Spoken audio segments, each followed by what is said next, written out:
श्री शिवाय नमस्तु भयम। दोस्तों, जैसा कि आप सभी लोग जानते हैं कि 25 जुलाई 2026 यानी शनिवार को पड़ रही है आषाढ़ मास की शुक्ल पक्ष देवशयनी एकादशी व्रत। और दोस्तों, यह वह तिथि है जो आषाढ़ मास में पड़ने वाली सबसे बड़ी तिथि है, क्योंकि यह शनिवार के दिन पड़ रही है और इसका बहुत ही बड़ा और विशेष महत्व होता है। पूज्य गुरु जी ने कहा है कि अगर कभी भी मौका लग जाए और आषाढ़ महीने की एकादशी तिथि शनिवार को पड़ जाए तो आप लोगों को 11 चावल के दाने का उपाय तो अवश्य ही करना चाहिए। इन दोनों का संयोग बहुत ही कम आता है। इसी के साथ में गुरुजी ने अपने शिव पुराण कथा में बताया है कि इस दिन आपको 11 चावल दाने का उपाय तो आपको अवश्य ही करना चाहिए, क्योंकि ऐसा दिन पूरे साल में सिर्फ एक ही बार आता है। और दोस्तों, आप सभी लोग जानते हो कि शनिवार एकादशी तिथि का अगर सबसे बड़ा कोई उपाय है तो वो 11 चावल के दाने वाला उपाय है। तो दोस्तों, इस शनिवार एकादशी तिथि के दिन आप लोगों को इस 11 चावल दाने वाले उपाय को जरूर करना है। बहुत सारे लोग होंगे जिन लोगों ने इस उपाय को ना किया हो, मतलब पूरा साल निकल गया, उन्होंने किसी भी दिन इस 11 चावल के दाने वाले उपाय को ना किया हो। पर दोस्तों, आपके पास एक आखिरी मौका बचा हुआ है, जो कि 25 जुलाई शनिवार एकादशी तिथि के दिन है। तो इस दिन आप लोगों को इस वाले उपाय को जरूर कर लेना है। भले ही आप पूरे महीने भर इस उपाय को ना किया हो, पर अगर आपने इस आषाढ़ महीने की एकादशी तिथि के दिन अगर इस वाले उपाय को कर लिया तो आपको इस उपाय को करने का वो फल मिलेगा जिसकी आपने कभी कल्पना भी नहीं करी होगी।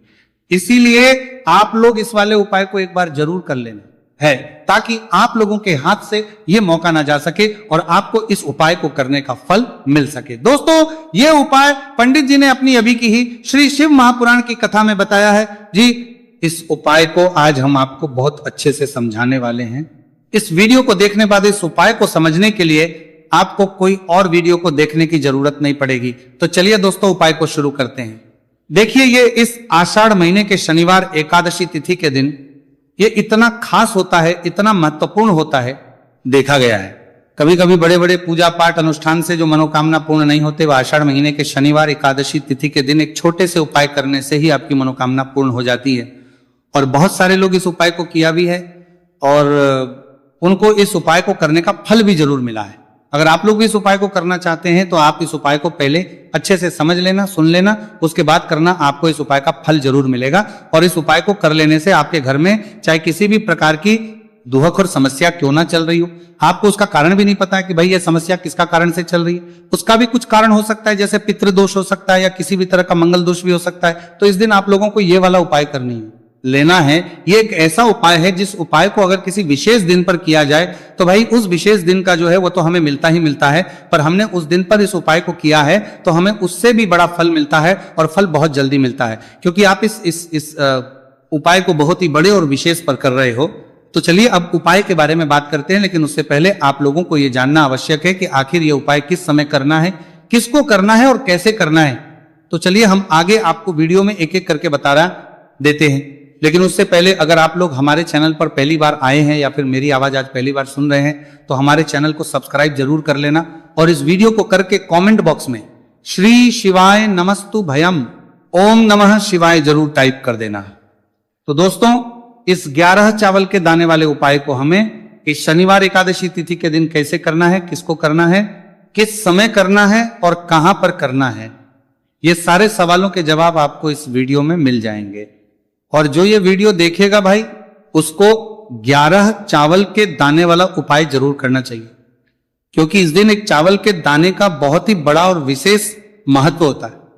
और जब बात आ जाए 11 चावल के दाने की तो ये सोने पर सुहागा वाली बात हो जाती है और ये एक बहुत ही बड़ा उपाय हो जाता है इस शनिवार एकादशी तिथि का। तो अब दोस्तों, इस 11 चावल के दाने वाले उपाय को आखिर करना किसको है, सबसे पहले हम लोग वो बात जान लेते हैं। तो देखो, घर की जो बड़ी माताएं बहनें होती हैं, उन माताओं बहनों में से कोई भी एक बड़ी माता बहन इस वाले उपाय कर सकती है। और दोस्तों, अगर आप चाहे तो अपने घर में से सभी सदस्यों को भी इस उपाय को करवा सकते हैं। अगर किसी व्यक्ति की खुद की कोई मनोकामना है, खुद की कोई दुख और परेशानी है जो कि वो अपने लिए ही करना चाहता है, इस वाले उपाय को तो वो खुद अपने लिए भी कर सकता है। बाकी अगर कोई घर में से ऐसा है जो कि अपने पूरे घर परिवार की सुख और शांति के लिए ये वाला उपाय करना चाहता है तो भाई वो भी कर सकता है, उसमें भी कोई दिक्कत वाली नहीं है। कहने का मतलब यह है कि इस उपाय को हर एक सदस्य भी कर सकता है और पूरे घर परिवार के सदस्य के लिए घर की बड़ी माताओं बहनों में से कोई एक माता बहन भी कर सकती है। माताएं बहनें अगर घर में उपस्थित ना हो या वो ये वाला उपाय ना कर पा रही हो तो फिर घर का कोई बड़ा सदस्य भी इस 11 चावल के दाने वाले उपाय को कर सकता है। चाहे फिर वो पुरुष ही क्यों ना हो, बड़ा सदस्य भी कर पा रही हो और बड़ा सदस्य भी कर पा रही हो, उसमें कोई भी दिक्कत वाली बात नहीं है। अब दोस्तों इस 3 बल के दाने वाले उपाय को हमें करना कहां पर है? हमें इसे शिव जी के मंदिर में जाकर करना है। बहुत सारे लोग प्रश्न करते हैं हर एक उपाय को करते समय, क्या हम इस उपाय को घर पर कर सकते हैं? तो इस वाले उपाय को आप घर पर नहीं कर सकते हो। इस वाले उपाय को करने के लिए आपको शिव जी के मंदिर ही जाना पड़ेगा। उसके बाद में दोस्तों जो अगला प्रश्न निकल कर आता है वह यह आता है इस उपाय को लेकर के आखिर इस उपाय को हमें किस समय करना है? सुबह के समय करना है कि शाम के समय करना है? तो देखो इस वाले उपाय को आप लोग सुबह के समय भी कर सकते हो और शाम के समय प्रदोष काल में भी कर सकते हो। अब अगर आप पूछो कि भाई साहब सबसे उत्तम समय कौन सा रहेगा इस 31 चावल के दाने वाले उपाय को करने का, तो हम आपसे बस यही कहेंगे कि इस उपाय को आप सुबह के समय करेंगे तो ज्यादा बेहतर होगा। बाकी अगर प्रदोष काल शाम के समय भी करेंगे तो भी अच्छा होगा, उसमें कोई भी दिक्कत वाली बात नहीं है। तो अब दोस्तों अगली सबसे बड़ी और महत्वपूर्ण बात आती है, वो कर रहे हैं ये आती है कि सुबह अगर हम उपाय को करेंगे तो हमें कितने बजे से लेकर कितने बजे तक के बीच में करना है, और शाम के समय प्रदोष काल में करेंगे तो हमें कितने बजे से लेकर कितने बजे के बीच में करना है। तो देखो सुबह जितनी जल्दी हो सके आप उपाय को करने की कोशिश करना। बाकी अगर किसी कारणवश लेट भी हो जाओ थी, देर भी हो जाए तो 10 या 11 बजे तक भी आप उपाय कर लेना, पर 12 बजे से ज्यादा देरी ना हो, ठीक है? इस बात का ध्यान रखना। उसके बाद में दोस्तों अगर शाम के समय प्रदोष काल की बात करें, प्रदोष काल का जो समय है होता है वह शाम के 6 बजे से शुरू हो जाता है। मतलब शाम के 6 बजे से लेकर 7 बजे के बीच का जो समय होता है यह समय प्रदोष काल का समय होता है। पर अभी जो मौसम चल रहा है इस मौसम में जो है शाम बहुत देरी से होती है, तो आप इस उपाय को 7 या 8 बजे के बीच में भी कर सकते हो। मतलब शाम के 6 बजे से 8 बजे के बीच में आप कभी भी इस वाले उपाय को कर सकते हो, उसमें कोई भी दिक्कत वाली बात नहीं है। अब दोस्तों यहां पर इस उपाय को लेकर एक और सबसे बड़ी बात यह निकल कर आती है कि इस 11 चावल के दानों को हमें लेना कहां से होता है, और हमें इस उपाय को करने के साथ में क्या और कुछ भी सामग्री ऐसी होती है जो शिव जी के मंदिर लेकर जानी पड़ रहती है।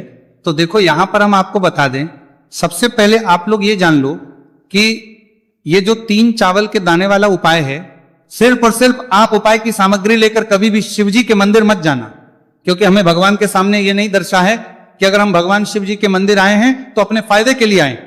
तो इसलिए जो भी पूजन सामग्री है, उपाय सामग्री है 11 चावल के दाने, इसके साथ में आपको पूजन सामग्री भी जरूर लेकर जाना है।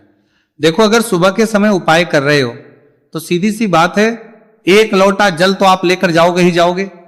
वही 1 लोटा जल अगर मिट्टी का जल हो तो बहुत अच्छा रहेगा। मिट्टी का जल कैसे बनाता है इसके लिए हमने पहले से बहुत सारी वीडियोस बना दी है आपके पास। इस दिन एक आखिरी मौका रहेगा मिट्टी का जल शिव जी पर चढ़ने का और उपाय को करने का, बहुत बड़ा आपको इस दिन फल मिलेगा। तो इसीलिए इस दिन हो सके तो भाई मिट्टी का जल चढ़ाना तो अपने साथ में कम से कम 1 लोटा जल तो आपको लेकर जाना ही जाना है। अगर मिट्टी का जल नहीं है तो घर का जल भी आप इस्तेमाल कर सकते हो। इसके अलावा जो भी पूजन सामग्री है, देखो 11 के दाने ये अलग आपके रहेंगे और जो आपकी पूजन सामग्री रहेगी वो अलग रहेगी। पूजन सामग्री में आप जो भी चीज लेकर जाना चाहे वो लेकर जा सकते हैं। एक बेलपत्र भी लेकर जा सकते हैं, उसमें कोई भी दिक्कत वाली बात नहीं है। वहीं अगर हम बात करें शाम के समय की, तो शाम के समय शिव जी पर जल नहीं चढ़ता है, इसीलिए शाम के समय आप लोग एक दीपक तैयार कर लें जो कि गोल तीखा आटे का शुद्ध देसी गाय का घी का होगा, है ना। इस बात का आप लोगों को ध्यान रखना है और इस दीपक को आपको घर से जलाकर नहीं लेकर जाना है, भगवान शिव जी के मंदिर में जाकर ही जलाना है। इस बात का भी आप लोगों को ध्यान रखना है। अब दोस्तों यहां पर हमें इस बात को समझना है कि ये 11 चावल के दाने हमें लेना कहां से है। क्या हमें दुकान से लेकर आना है या हमें अपने घर से लेना है या कहां से लेकर आना है और कौन से चावल लेना है, क्योंकि चावल भी बहुत प्रकार के होते हैं। तो देखो इन सभी सवालों के जवाब आप लोग एक बात में सुन लो कि भाई जो उपाय है, इस उपाय में आपको ये नहीं देखना है कि भाई कौन से चावल है कौन से चावल नहीं है। बस जो भी चावल ले रहे हो वो चावल का दाना सबूत होना चाहिए, मतलब साबुत होना चाहिए, टूटा हुआ नहीं होना चाहिए, कटा पीटा नहीं होना चाहिए। ये बात आपको ध्यान रखना है। बाकी आपका चावल बासमती हो या सादा चावल हो या कोई सा भी चावल हो, उसमें कोई भी दिक्कत वाली बात नहीं है। तो सीधी सी बात है कि आपके घर के रसोई घर में जहां पर आप बनाते हो वहां पर जो भी चावल आपके उपस्थित हो, उन चावलों में से अपनी एक कटोरी भर लेना या एक मुट्ठी चावल अलग से निकाल कर रख लेना, क्योंकि हम 11 चावल ही यहां पर इस उपाय में लेने वाले हैं, तो हमें ये चावल के दाने गिनकर निकालने पड़ेंगे। इस बात का आप लोगों को ध्यान रखना है। तो अपने उस चावल की कटोरी में से या चावल में से 11 ऐसे चावल के दाने आप लोग निकाल लो जो कि टूटे हुए ना हो, कटे पीटे ना हो, कोई दाग ना लगा हुआ हो, है ना। अच्छे साबुत चावल के दाने 31 दाने आप लोग निकाल कर रख लो और इन्हें किसी भी एक कागज की पड़िया में या किसी एक छोटी सी कटोरी में आप लोग रख लो, ताकि यह सुरक्षित रहे, आपके एक भी चावल का दाना इधर उधर ना हो और आपका उपाय भी पूरा अच्छे से हो जाए। तो भाई जैसे ही आपका उपाय की जो सामग्री है 11 चावल के दाने ये तैयार हो जाते हैं, उसके बाद में आपको जो भी अपनी पूजन सामग्री है, सुबह समय कर रहे हो तो 1 लोटा जल और एक बेलपत्र या पूजन सामग्री जो लेकर जाना चाहो उसकी भी तैयारी कर लेना, और शाम के समय जा रहे हो तो भाई अपना जो दीपक है उसे तैयार कर लेना, ठीक है। और उपाय को करते समय शुद्धता का विशेष रूप से ध्यान रखना, ठीक है। सुबह सुबह स्नान करने के बाद ही उपाय को करने की आप लोग तैयारी करना। उसके बाद अगर शाम के समय की बात करें तो शाम के समय आपको स्नान करने की जरूरत नहीं है, पर शुद्धता ध्यान रखना है। आपको स्नान तो नहीं करेंगे, आप हाथ मुंह धोकर भी इस वाले उपाय को शाम के समय प्रदोष काल में कर सकते हैं, इसमें कोई दिक्कत वाली बात नहीं। तो आप अपने उपाय की पूरी सामग्री तैयार करके आपके पास ही में जो आपका शिव मंदिर हो वहां पर पहुंच जाइए। सबसे पहले शिव मंदिर में जाकर आप लोगों को उपाय नहीं करना है, पहले भगवान के दर्शन करना है, भगवान से आशीर्वाद प्राप्त करना है, फिर शिव जी कि शिवलिंग के पास में आना है। शिवलिंग के पास में आने के बाद जो पूजन सामग्री लेकर आए हुए हैं, जैसे कि सुबह गए हुए होंगे तो 1 लोटा जल और जो भी पूजन सामग्री लेकर आए हैं आप उनसे भगवान शिव जी की पूजन कीजिए। सबसे पहले तो 1 लोटा जल ही चढ़ेगा, फिर आपको एक बेलपत्र श्री शिवाय नमस्तु भयम का जाप करते हुए शिवलिंग पर चढ़ा देना है। उसके बाद में आपकी पूजन सामग्री चढ़ेगी। उसके बाद में अगर दोस्तों शाम के समय अगर आप इस उपाय को कर रहे हो तो अपने साथ कम से कम एक जो दीपक है, गोल बाती का जो आप अपने साथ में लेकर गए हो, उस दीपक को मंदिर में जाकर अपनी माचिस से जलाना है और उस दीपक को शिवलिंग के पास में रखना है, ठीक है। इस दीपक को रखने के बाद ही आप लोगों को अपना ये वाला उपाय शुरू करना है, और दीपक को ज्यादा पास में मत रखना, वैसे भी गर्मी पड़ रही है, भगवान शिव जी को आंच नहीं लगनी चाहिए, है ना।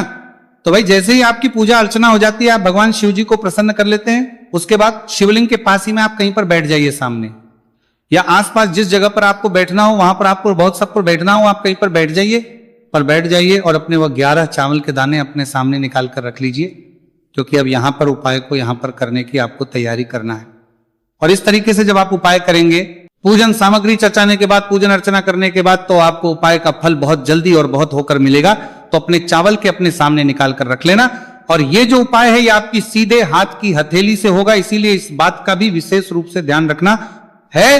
तो सीधे हाथ की हथेली का प्रयोग करके ही आप लोग अपना इस वाले उपाय को करना। अपने सामने जो भी आपके कागज की पुड़िया है उसको खोल कर रख लो, या कटोरी है तो भाई उसे अपने सामने रख लो और अपने वो 11 चावल के दाने निकाल लो, ठीक है। उसके बाद में दोस्तों अब आपको क्या करना है कि शिवलिंग आपके सामने होगी, तो आपने वो 11 चावल के दाने एक एक करके जहां पर आपने बेलपत्र चढ़ाए हैं, आपको शिवजी के शिवलिंग के ऊपर चढ़ाना है। कहां पर चढ़ाना है? शिवलिंग के ऊपर चढ़ाना है, और कहीं पर भी नहीं चढ़ाना है आपको, अपने हथेली से तो शिवलिंग के ऊपर चढ़ाना है, भले ही फिर वो अपने आप जलाधारी पर गिर जाए, ये मतलब वहीं पर गिर जाए, उसमें कोई दिक्कत वाली बात नहीं है, पर आप चढ़ाओ शिवलिंग के ऊपर। तो आपको क्या करना है? अपना पहला चावल का दाना उठाना है, श्री शिवाय नमस्तु भयम बोलना है और शिवलिंग पर चढ़ देना है।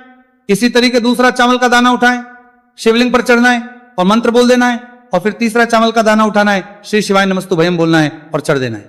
इसी प्रकार से आपको पूरे 11 चावल के दाने एक एक करके शिवजी के शिवलिंग के ऊपर चढ़ाना है और भगवान से प्रार्थना करते जाना है। मतलब प्रार्थना तो आपको आखिरी में करना है, पर हर एक चावल के दाने को चढ़ाते समय श्री शिवाय नमस्तु भयम जरूर बोलना है। उसके ही में यह चावल का दाना शिवलिंग के ऊपर आपको चढ़ाना है। जैसे ही आपके 11 चावल के दाने शिवलिंग के ऊपर चढ़ते हैं तो भाई उसके बाद में आपको क्या करना है? भगवान से अपनी मनोकामना बोलना है। मनोकामना भी कब बोलना है? जब आपका 11 चावल का दाना आपके सीधे हाथ की हथेली में हो और आप उसे चढ़ाने के लिए जा रहे हो, श्री शिवाय नमस्तु भयम बोलकर उस आखिरी चावल के दाने को शिवलिंग के ऊपर चढ़ा देना। भगवान से फिर अपनी वो मनोकामना बोल देना, जिस मनोकामना के लिए आप लोग अपना ये वाला उपाय कर रहे हो, जिस भी दुख और परेशानी के लिए आप लोग अपना ये वाला उपाय कर रहे हो, उसके बाद में जैसे ही आप अपनी मनोकामना बोल देते हो, आपका ये वाला उपाय पूरा हो जाता है। पर दोस्तों, उपाय को करने के बाद आप लोगों को 2 मिनट भगवान शिव जी के मंत्र का जाप जरूर करना है, और मंत्र का जाप करने के बाद भगवान से एक और बार करना है अपनी मनोकामना के लिए, या अपनी जो भी दुख और परेशानी है उसके लिए। इसके बाद में आप लोग भगवान को देखकर